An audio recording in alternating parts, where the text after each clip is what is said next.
Hey everybody, Paul Vaillancourt here, back with a new episode of Yes and Then What, which is my series where I talk to improvisers who have taken their improv skills and experiences and are now applying them in different careers and different trades outside of improv per se. My guest today is Gina Ippolito, who is really fantastic. She has been so generous with her time, not only with me on the episode, but also in general to the community. She has taken her improv experiences and sketch experiences, and she is now a professional writer. She wrote on the Murphy Brown reboot. She's currently writing on the Unicorn, as well as a bunch of other shows. Ding ding, all of her information down below. She was super generous with her time during this, and also when she's not working, when she's not writing like day and night and totally trying to make a living, she is so generous with her time to the community, answering questions, helping people out. She loves to work and loves to improvise, and keeps coming back to the source, or to the first step that she took in the quote unquote business per se. In this episode, we talk about her nearly spontaneous move to LA and sort of how she sort of found her way and found her improv community, and so where that's led her and how that's helped her out. Also, she has been well known for answering questions, as I said, and being so available to people as a professional writer to help them out. How do I get into writing? What do I do? All of these questions. So I thought, and we agreed, that it would be a really fun, simple sort of time capsule of advice. And so she, at the end of the episode, answers the most common questions that people ask her about being a professional writer. How do you get into it, etc., etc. So please stick around for that. If you're thinking about writing, she's super informative and super insightful about this journey of becoming a professional writer. So there's that. Also, talk about generous. In addition, she also did an improv tip, which I will put as bonus content at the end of the episode. Please stick around all the way to the end for that. She was just an absolute delight. I think you're really going to enjoy it. I had a ball talking to her. I had first seen her on stage at the Revolution Theater improvising with Slave Leah, which is her all-female group, and also Improvised Doctor Who. Just really, really fun shows, and she was an absolute standout in both of those scenarios. So I think she'll stand out to you as well. Please sit back, relax, and enjoy my interview with Gina Ippolito.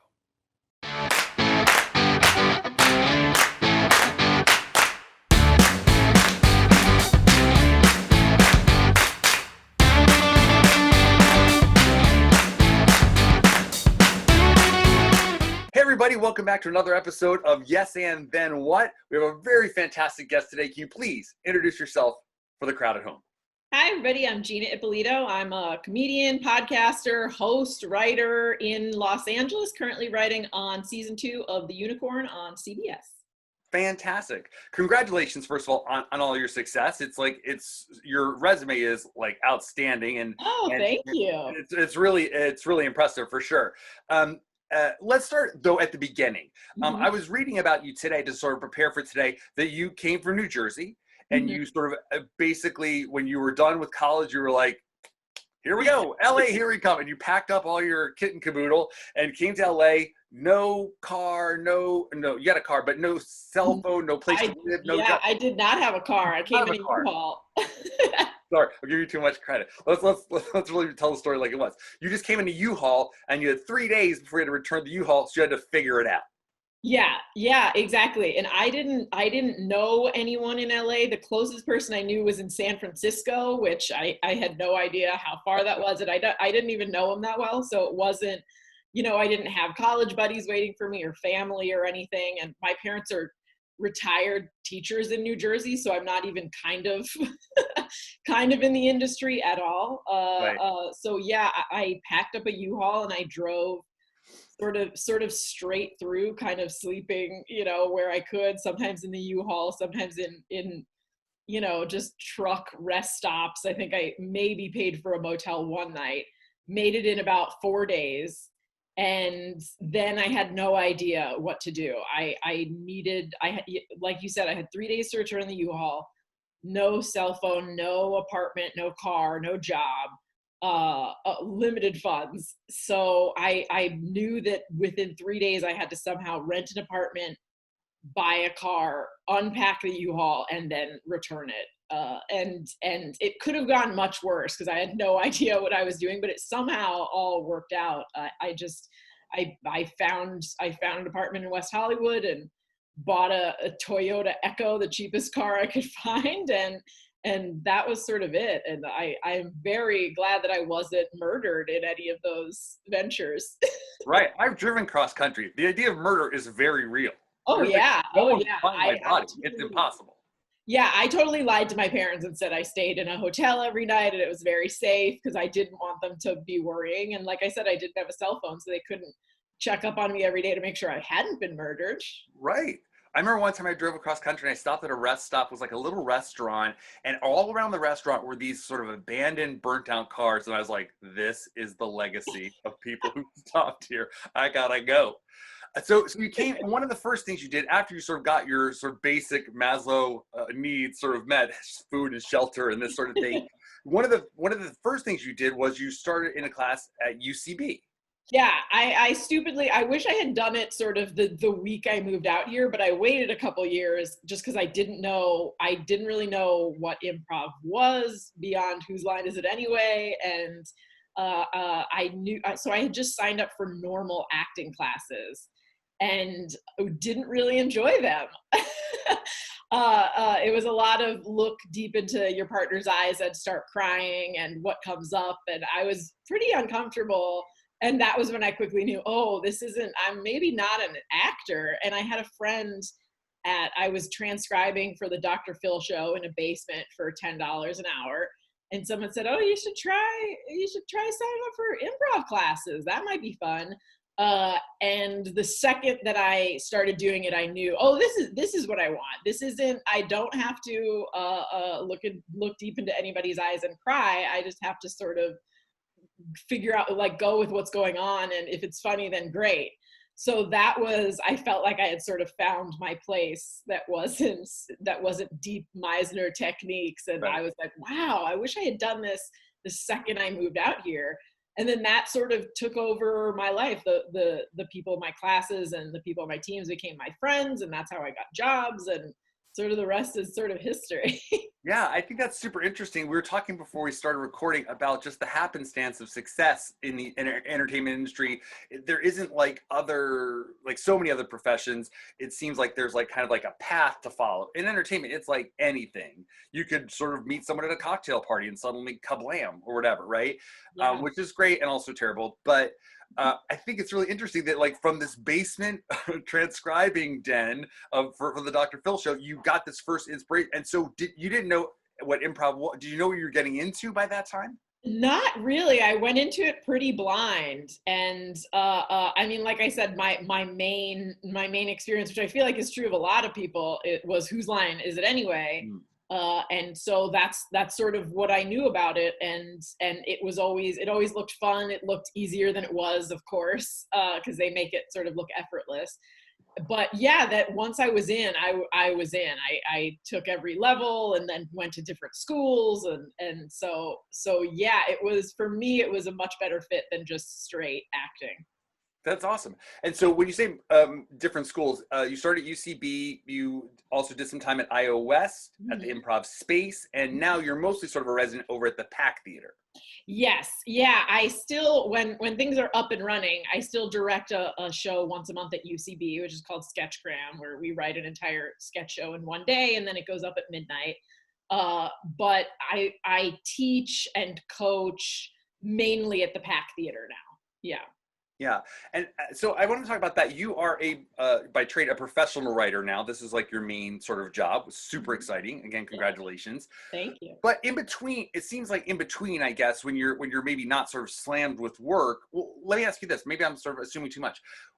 When you're writing on a show, how much time do you have for this show at UCB or teaching at the PAC or doing shows at the PAC? The PAC is like a machine, like bang, bang, bang, so many shows, so much different stuff all the time. Like how much time do you have for that when you're on a show and working?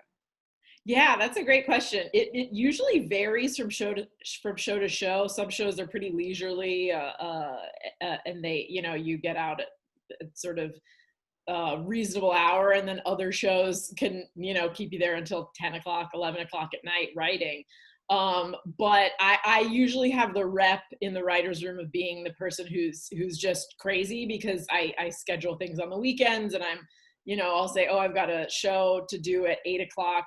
So there's definitely not, I have to scale back when shows are in production. I usually don't coach when I'm in production, and I might teach a class, but I'm not consistently teaching. And then once it goes on hiatus, I sort of pick up teams and start teaching. But yeah, usually the only thing, because you never know in a writer's room during the week what time you're going to get out, I usually can only rely on the weekends to actually do comedy and do shows. That's why Sketchcram is so great at UCB, because I know it's always the third Saturday of the month from 10 a.m. until midnight. So that I have sort of blocked off. But yeah, other than that, usually if I'm in production, I have to say no to a lot of things during the week, which kills me because I hate saying no to stuff. Right. Right. Yes. And so I think that's really interesting. So you still though try to schedule some stuff on the weekends, and then when you're on hiatus, you said you pick back up. I'm super interested in the thought or the feeling of that idea of like, what, I mean, you're a pretty successful writer. You're sort of making your living this way. You just got a great new home and stuff. It's very exciting. Why is it important to you to sort of go not backwards, but to sort of go to back to your roots, or back to this sort of other activity that is not a money-making activity? That is not, I mean, you could be writing specs or this or that, or whatever. Why is it important to sort of give time and effort to that? Yeah. I think it's, I've actually heard people say things like, why are you teaching and coaching? I think because a lot of people do see it as a stepping stone to other things, like, oh, you are on a house team until you don't have to be anymore. Or you're coaching because you need extra money to pay your rent that month. And I luckily have gotten to the point where I don't need to coach or teach to make rent, and I don't need to be on a team to get noticed, to get hired as a writer on a show. So I genuinely am at the point where I just do it because I love it. I love directing Sketchcram because we have a rotating cast every month, and it's rotating writers. And it's one of the ways that I can meet new up and coming writers and actors who I have gone on to refer for a bunch of things just from, one day working on Sketchcram with them. If someone happens to say, oh, I need a great writer who writes this kind of thing, I'm able to say like, oh, I just worked with this woman who was awesome. So I love just sort of keeping in the know about who's coming up and to see who I can help out mainly and refer for things. And then also just because I love, I've been on my improv team for over 10 years or 11 years. And it's 3 other women who are all very busy. One who has a show on Netflix coming up, another who's consistently writing, and another who consistently books commercials. And, we just do it because we love it, and it helps us be creative. I've gotten some great sketch ideas from an improv show recently. I've gotten great, when I was writing at Cartoon Network, which is sort of more similar to short form sketches because they were 11-minute episodes. Something funny might happen in an improv show, and I'd be like, oh crap, that would be a great like side story for this 11-minute episode. So it helps me just sort of stay creative and also stay connected to the community and who is coming up and who could use maybe a leg up, which I love to offer when I can. That's awesome. That's super nice. And not as a side note, but I also want to sort of add that you've been very active in sort of the diversification of the improv scene. Sort of, you help set up a diversity committee, let's say, at the improv space. Right. And then I imagine, are you involved in the diversity efforts over at PAC as well? Yeah. So I was originally the liaison for at the PAC, they have the inclusivity committee, which is a group of, diverse individuals who anyone at the theater can go to talk to at any time if they have any concerns. And I was sort of the liaison between the sketch people and the heads of the theater, just so that if people didn't feel intimidated to go directly to the heads of the theater, they could come to me as sort of an interim person. I had to step back from that since starting up on season 2 of Unicorn, but when I can, I still do stuff. So I'm involved over there. And yeah, I put together a committee at the improv space that gave away, you know, a bunch of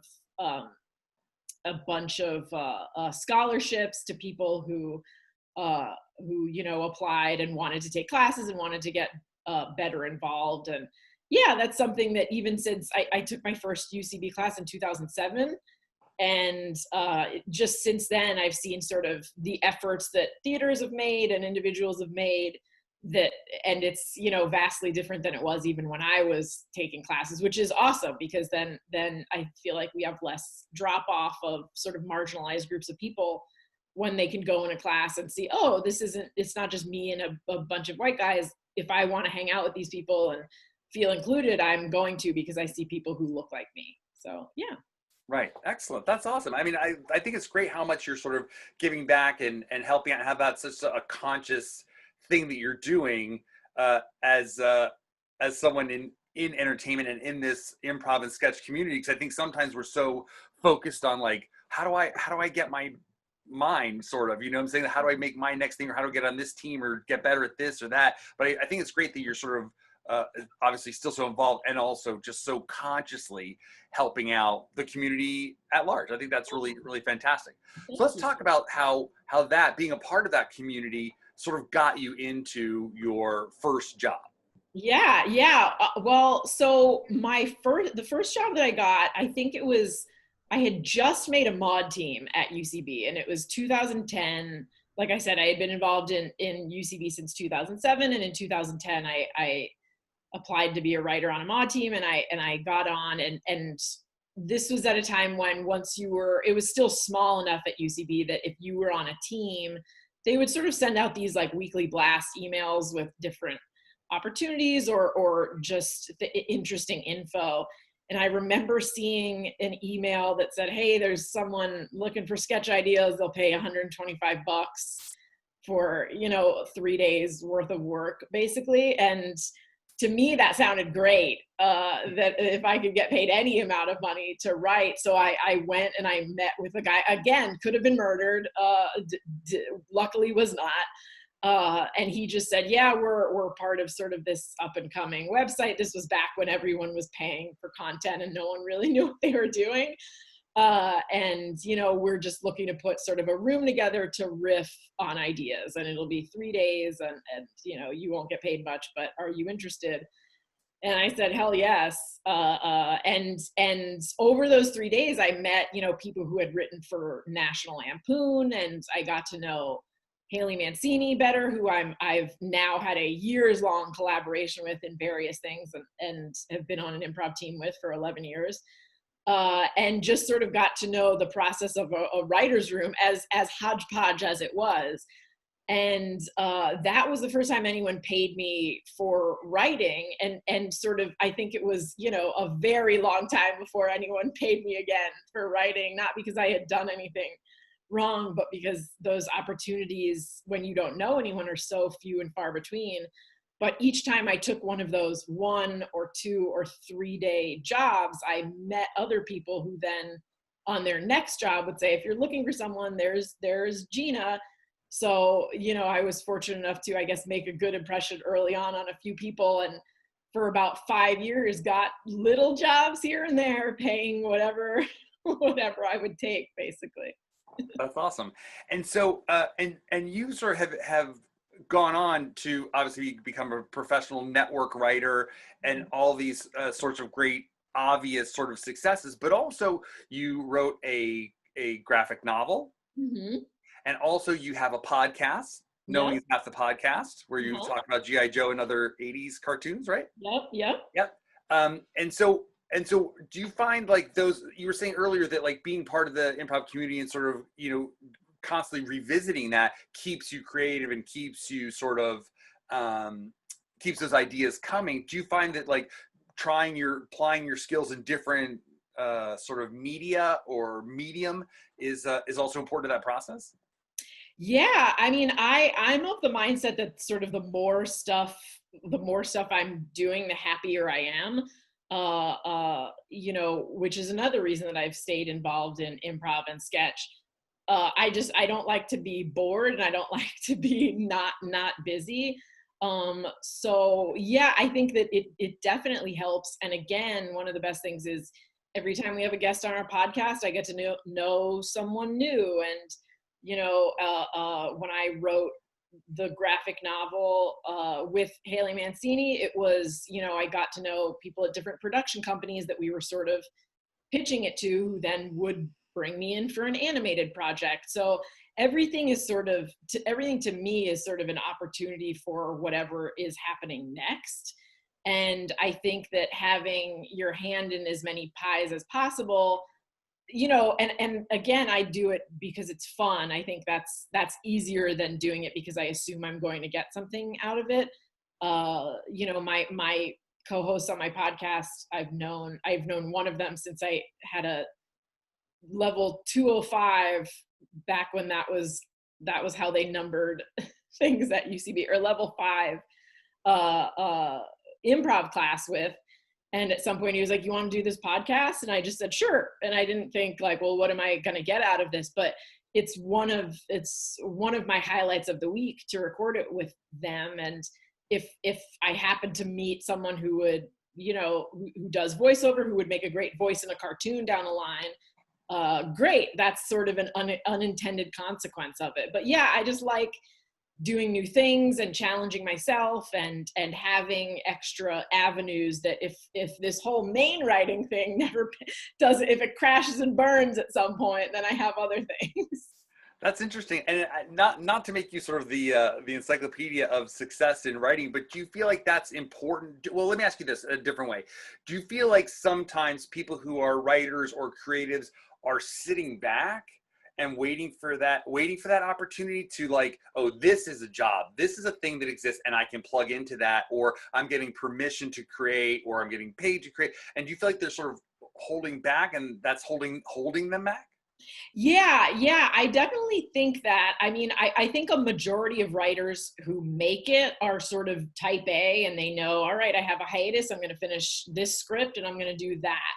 I think the ones that it takes a little bit longer are maybe the ones who think, well, I wrote one great script and now step 1, write script, step 2, question mark, step 3, profit. Because they sort of don't, like keep hustling. And one of the most interesting things to me, sort of as I've been, gone from staff writer to story editor to executive story editor to my title now, is that the anxiety of not working again sort of never goes away. Mm-hmm. I've seen, I've met with showrunners who've had many successful shows who are still nervous that their next show won't go, or nervous that their current show will get canceled. And I think that you have to sort of have some of that anxiety to say, well, if this doesn't go, then what am I going to do? Do I have another show ready to pitch? Do I have another script ready to pitch? And I think all the sort of people who end up being, the as big as Chuck Lorre, for whatever people might feel about him, they sort of have stockpiled these things that they've done and these avenues that they've taken. And the ones who sort of crash and burn are the ones who say, I wrote a script and now I'm going to sit back, or I got my first staff writing job and now just I work forever until I retire in a mansion in the hills. And it's not like that. It's just like any other career where if you were a lawyer, every year there's new laws that you have to bone up on and new cases that you have to read, and you're constantly sort of honing your skills and sharpening your skills. And I think it's important to keep doing that. As exhausting as it may sound, hopefully it's something you like to do that feels less like homework and more like, yay, I get to do this thing now that I have 3 months off, but in the down season. Right. It sounds like you've been really skillful about finding those things that are that sort of like connect to other people in that way, and that you really enjoy, that really feed you, as well as that don't just like cost you. Like, oh, I'm going to this networking event to network, and that's just like, oh. But yeah. that you really enjoy. Yeah, I think that's really, really important. I feel like I see one of the main themes of this series so far has been that sort of bias towards action, to do things and not just sit back and wait. And I think I think you're of course a great example of that, as well as have all the people on the series been. So let's talk about, I want to sort of circle it back around to the basic premise of the series. Is you've done improv and sketched as well. What is there any lessons from improv that you sort of have brought with you, or that you think sort of help you in your profession as a writer, podcaster, author? Like, what are those lessons that we could be sort of consciously aware of to be using as we sort of try other things? Yeah, totally. That's an awesome question. I think the most important thing is sort of the first thing you're taught in improv, which is, ties right back to your title, which is sort of always say yes and. There's a thing in writer's room that a lot of sort of newly staffed people will make the mistake of seeing a problem in a script and saying, this isn't working. And then not following that up with anything. And the ideal thing to do is say, hey, like, I had a thought about this. What if we go here? And to sort of riff on it until you find a fix or sort of a better solution or a better joke or a better storyline. And in improv, that's sort of what you do. If you come out and your scene partner says, no matter how crazy it is, if they say like, oh, hey, lava monster, can I get your spaghetti recipe? Because my mother-in-law's really riding me. You don't say, I'm sorry, Mr. President, are you off your meds again? And change the scene entirely. You say, like, I've told you a million times, it's an old family secret. I'm not giving you my recipe, and then you're two lava monsters talking about your recipe for spaghetti. And it's really important, especially when you're new in a writer's room, not to be the negative person that says, no, that joke's not good, or no, that storyline will never work. It's important to sort of run with it and riff. And if it works, it works. If it doesn't, it doesn't. But at least you're not that person in the room who's making other people look stupid by saying, no, we're not going to take that idea. Here's my idea. And now I'm going to force it. So that's been super helpful, because I do feel like going into writer's room, even when I was new, I was sort of able to sit back and figure out what was going on because of improv. And there are, when I was working on regular show at Cartoon Network, we would do an exercise where, we would all write down 3 titles just off the top of our heads.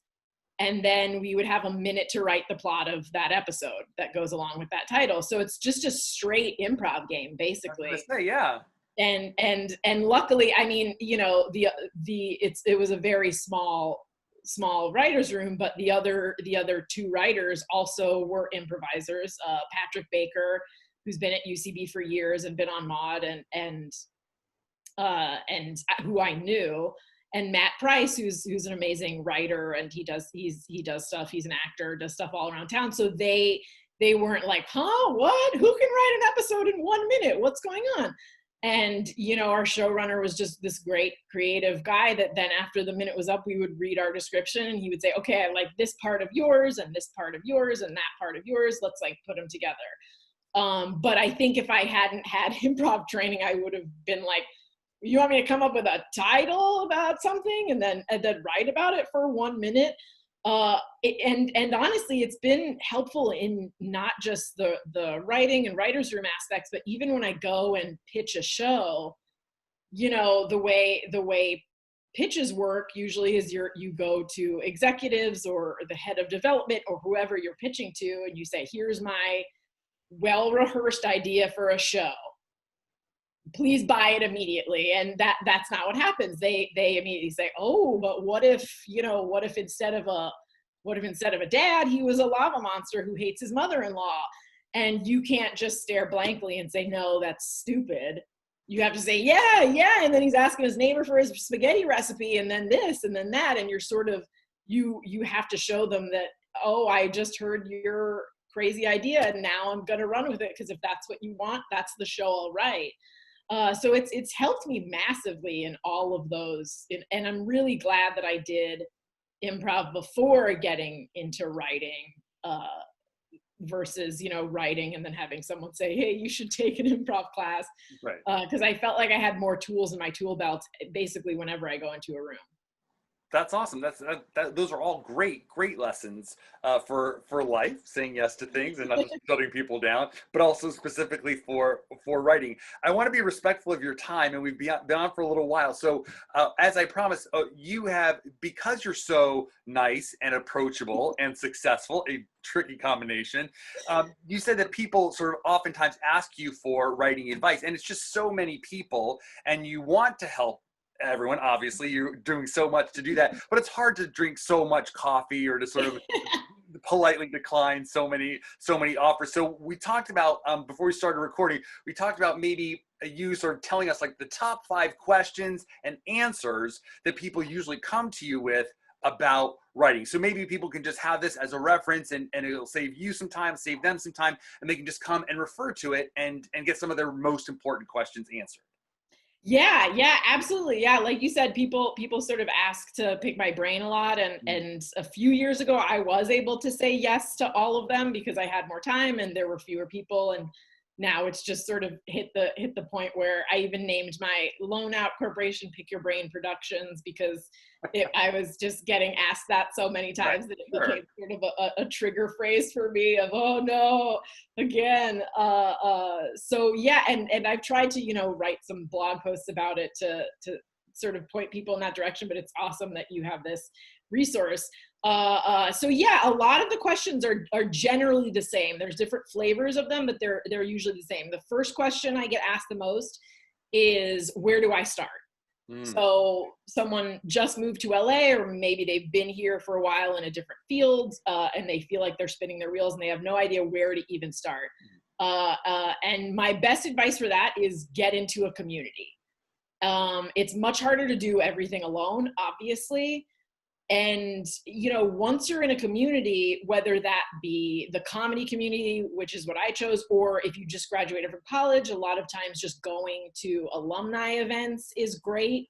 You know, they'll always get together at a bar and watch their football team play, and you can talk to people who've been here longer than you and sort of know things. Or, you know, an acting community. It wasn't for me, but when I was in acting classes, they would have weekly, you know, sessions at Cantor's that were always fun, and you get to know people, and just having a community. Once you're in that community, people want to help each other. They no longer sort of see you as their competition, in my experience. I mean, sometimes that's the case, but it sort of becomes you're one of us, and if you succeed, we all succeed. So they're great resources for if you've fallen on hard times and really need job references, or, you know, maybe people have little odd jobs to do around the house, and things like that you can throw extra cash. You know, the PAC is great. If someone ever posts, I'm having a hard time paying rent, people will say, I need my wall painted, I'll pay you $20, or I need someone to help me move, I'll pay you $25. So they're always eager to help people out once you're in a community and people know you. So that's sort of my first bit of advice, is just get into some community that you like, obviously, and go from there, because everything is going to be easier. The hard times are going to be easier, and the good times are going to be better, because as much as a cliche as it is, you'll have people to spend it with. And then the second question I get asked is, you know, okay, I have my writing sample ready to go. Now, how the hell do I get jobs? And that question is a little more complex, because there are so many ways to go about it with varying success rates. But, you know, my answer to that is always there's a few sort of ways in, and ideally you're trying all of them. The first way in is you start as a PA or a writer's PA, and you just get known as someone who is really great and really kind and has great ideas and everyone likes, and they keep hiring you back, hopefully with a title bump and a pay bump. And, you know, I've known people who got hired as writer's PAs who then went to writer's assistants, who went to script coordinator, who went to staff writer, and then they're a writer. And that's sort of one of the ways is just like anything, sort of work your way up from the bottom. The second way, which is the way that I sort of got into it, is, sort of write your own content and take those web jobs, those little, like, there's a million websites that are constantly looking for writers to write a 2-minute funny video. So when I started out, I got hired by Break and wrote some Screen Junkie stuff and Honest Trailers, and sort of got noticed through that and kept contacts through that. And because they're sort of low paying and low stakes, they'll usually only hire you for a few days at a time or a week at a time. It's easier to get in if someone doesn't know you, because they just say, like, yeah, sure. What if you suck, you're out of here in 2 days anyway. So, and then ideally you go in and you don't suck, and they keep hiring you and keep hiring you. And then another way in is all the contests, the pilot writing contests that they have. I know a few people who've entered those year after year, gotten really good feedback. And a lot of the time, the prize will be meetings with managers or meetings with execs, or someone to professionally take a look at your script. And a lot of them offer notes. Some of them are scams, but there are a ton of lists out there that you can look up of what the best ones are. And that's sort of another way to figure out if you're on the right track. Usually what I'll do is if I write a new pilot, I used to enter them into maybe 3 or 4 contests. And if it didn't place, I knew it needed a rewrite. If I got into the semifinals, then it would be, okay, well, I'm almost there, but it needs a rewrite. And then if I was placing, top 30 scripts or top 10 scripts, I knew, okay, this is something I'm comfortable now sending out to reps or using as a writing sample, because it was better than 90% of the stuff out there. The fourth way in, obviously, is be, Francis Ford Coppola's grandson, which not many of us are, but I have definitely worked with writers' assistants who I'm like, hey, how'd you get this job? And they're like, my mom created every sitcom in the 80s. And I'm like, oh, cool. My parents are retired teachers in New Jersey. Good luck. Those are sort of the 4 main ways. And like I said, there's a million ways in, but that's sort of the answer that I give anytime someone says, I have my sample, now what? Which leads me directly into the third question that people ask me, which is, how many samples should I have? Is 1 enough? And my answer to that is, you can never have too many samples. So, 1 amazing sample is great. But when I was just starting out, tons of people would say, that was great. What else do you have? Managers will do it. Agents will do it. Sometimes when you go in to pitch a show, they'll even say, that was great. We have a project just like that. What else do you have? And they expect that you have, 5 or 10 other pitches ready to go. And I think that the sort of, the more scripts you have, the more types of scripts you have, the better the chances that you will then hear about a job from someone and say, I've got the perfect sample for that. When I got hired at Cartoon Network, before I got hired on regular show, I had written an episode of Powerpuff Girls, and that was because my friend was writing on it. And she said, hey, send me your sample right now. I'm submitting 15 people for this job. And, I think some people probably would have been like, what kind of sample? What should I do? Oh crap, I have a pilot, but I need to polish it. And I just said, great, here you go. Here's a 3 sketch sample, writing packet, ready to go. And I think I sent it to her 2 minutes after she hit me up. And a lot of the times those jobs are, about sort of the first person who responds, especially those sort of jobs where you're just starting out. So always have stuff ready to go. 1 great sample is great. 5 great samples is even better. And if you're applying for the fellowships, which is another way into TV, which I forgot to mention, which is applying for the different fellowships, they always want 2 writing samples at least. So just to get in there, you're going to need at least 2. So yeah, right now I have an animated pilot. I have 1 multicam pilot. I have a single cam pilot. I have a 5 pilot episodes of 5 different web series packet. I've got about 10 different sketch packets because I wrote sketch for so long. And I think, you know, anytime you're not working, that's the stuff that you could be working on that would help you out vastly in your career. And then the fourth question is sort of for people who are even further along is, I've gotten a couple of jobs, but how do I parlay that into more jobs? And my answer to this is super simple, which is just be nice and be cool. And I realize it sounds so like it's an intuitive thing that a lot of people don't do, unfortunately. But you know, I if I had a nickel for every job that I got just because I was an unpaid non-speaking extra on something, and I always showed up on time and I was always nice to everyone, and you know, that they then thought of me for other things down the line, like I would be rich. And even in my own, you know, I've been lucky enough to refer people for jobs, either jobs that I myself can't take, or you know, non-comedy people will say, hey, I know you're in the comedy community, like, can you send me 5 writers for this 1-month project? And if you're someone who's nice, like, I want to help you out, and other people will want to help you out and see you succeed.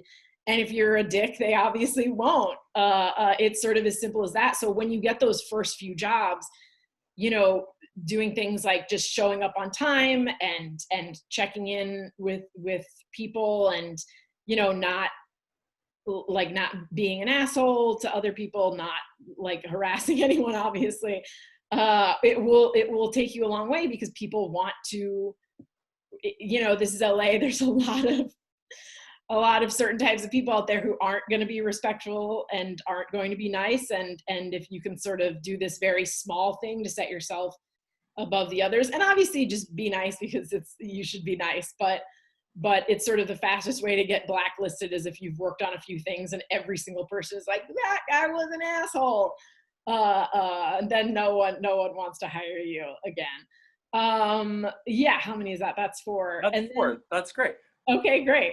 Yeah, I think all of those are really, I can totally see where those like are the most popular questions. They're the ones that seem the most sort of crucial to people who are sort of getting into it, getting started. Like, what do I do? That something that you definitely want a reference from someone who has some experience in this area. Thank you for being so generous with your advice. I think it's all such great advice every step of the way. I was like, yeah, totally. That totally makes sense. I really think it's so interesting and innovative to use these contests as sort of like a self-vetting process to go to people that you don't know, that, you know, because always asking someone to read your stuff, even if it's a sort of an imposition or whatever, or they're your friend, like, yeah, it was great or whatever. Yeah. And to go to this sort of completely, let's say, objective system to look at your stuff and just judge it basically ideally just on the work itself, that's such a great idea. Yeah. And it's, I think, you know, it's been helpful even just seeing, especially because people in the community will sometimes post their results. They'll say, hey, I'm a semi-finalist or I'm a finalist in this. And even just from that perspective, it tells me, oh, this person has a script that's probably ready to go. If they're, you know, like a finalist in this well-respected pilot competition, now that person is on my radar, and probably other people. And it's sort of, you know, there were people that I didn't even know were writers that will post something saying, yay, I got into the, you know, the finals of this. And I'll say, oh, crap, I didn't know they were a writer. All right, good to know in case something comes up that they'd be a fit for.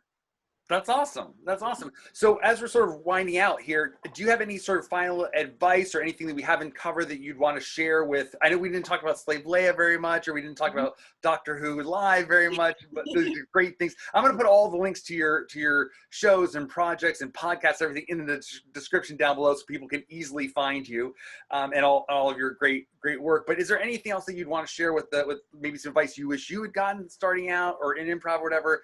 And as a teacher, maybe you have some advice for improvisers, whatever you want to share. You've already been so generous. Yeah, I think, you know, I think one of the things that sort of people have come to me just as I've taught or as I've mentored people, they'll come to me and they'll say, you know, I've been out in LA for a year and it hasn't happened. And I think, you know, the advice that I sort of wish I knew was, treat it like any other career. It seems like it's more fun, and because improv sort of has a loose mentality to it sometimes, I think people think, oh, I'll just sort of slip right into this. And, I liken it to be like the top writers are being paid more than, equal to, if not more than, the top doctors and surgeons. So if you think of it as, if you're a surgeon, you're going to school for 4 years and then 4 more years of medical school, and then you usually get a residency, low paying residency for 1 or 2 years. So, if you don't have sort of 8 years in you of just scrambling and being broke and doing this and working like you would for any other sort of high powered, high paying career, then it's worth examining if this is for you and if it's something you love, or you were just attracted to the fact that it seemed easy. And I think, that being said, especially now when not much is going on, a lot of people are getting dejected. And, I know people who've been in the comedy community for however many years and have seen other people, for whatever reason, surpass them in terms of jobs or fame or what have you. And I know that it's, especially being anything like a writer or an actor, which has such a low success rate, but especially in the comedy community, I think if you look at it as, wow, 100% of these people are my competition, 100% of them are funny, 100% of them are talented, that is overwhelming. But if you take away the people who only have a year in them before they get sick of this and they go home, you're eliminating 20% right there. If you take away the assholes who no one will ever want to work with, that's, I'll say 20%. I'm being generous. It might be closer to 40%, but that's another 20% you're sort of getting rid of people who might get a couple jobs and then their rep spreads as being just a jerk and no one wants to work with them again. And then you can get rid of another, 20% of people who just don't have it in them to do the work necessary, who won't write multiple samples, who won't write a sample and get notes on it. And by the time you get down to it, I think you're really only competing with about 15% or 20% of the entire community. And that's a much more manageable number that I hope will give people some hope and make them not feel as dejected when they think, God, I'll never make it. All these people are so funny. That might be true, but there's a lot more to it than that. So I think if you're just nice and if you work hard and if you put the time in, most importantly, eventually it will pay off. I've almost never seen it not pay off. And I'm not saying you're going to become Joss Whedon or Chuck Lorre or Shonda Rhimes, but you'll be able to make a living off of it and probably be happier doing this than what you might have been doing, because it is a fun job. And if you love doing it, you love doing it. So just, stick with it, hang in there. You're not competing with 100% of people. And hopefully that gives people a little bit of hope in these dark times. But that's something we could all use a little more of, hope. I think I'll just sort of circle around to sort of pull it all together a little bit. I really am fascinated or really impressed with, I guess, sort of your devotion to the idea of community. And your very first piece of advice was get into a community. I think that's so important. It is so much harder to do it alone. And when you sort of pulling it back to the end here, when you winnow it down to that 15% that's really sort of in the game or in the mix of it all, those people are your competition, but also, as you pointed out before, also your peers and people they could lift you up, that you could lift them up, that you're sort of all, moving along together. Mm-hmm. And that is a very hopeful message. My gosh, this has been so great. I feel like I've learned so much. I'm going to get to work on my spec that I've totally been procrastinating on like a knucklehead. And thank you so much for being so, you're working during the week and you just took the time out to do this. I really appreciate it. Thank you for being so generous with your time, with your advice, with your experience. It's been really great. I think the audience is going to get a ton out of this. If you guys have any questions, you can put them down in the comments down below and I'll try to answer them or get you answers. Thank you so much. Thank you. Thank you so much for having me. This was a ton of fun. Hopefully I didn't talk too much. No, oh my gosh, it was great. I was just like, I was like, I gotta shut up because she's saying so much great stuff, and I wanted to interrupt, but I was like, this is gonna just make it worse. She's doing fantastic. It was really great, and as I said, really valuable. I really do appreciate your generosity. Thank you guys for watching, and I'll see you next time. If I had one tip for great improv, it would be to make sure that you're having fun. I realize that's a cliche, but the audience can tell if you think you're funny and your friends up there are funny, and if it's making you laugh, then it will make them laugh. So use that time on stage to actually have fun instead of just sort of going through the motions of what you think a good improv show should be, because that's 80% of the heavy lifting is done if you and your friends up on stage are having a good time.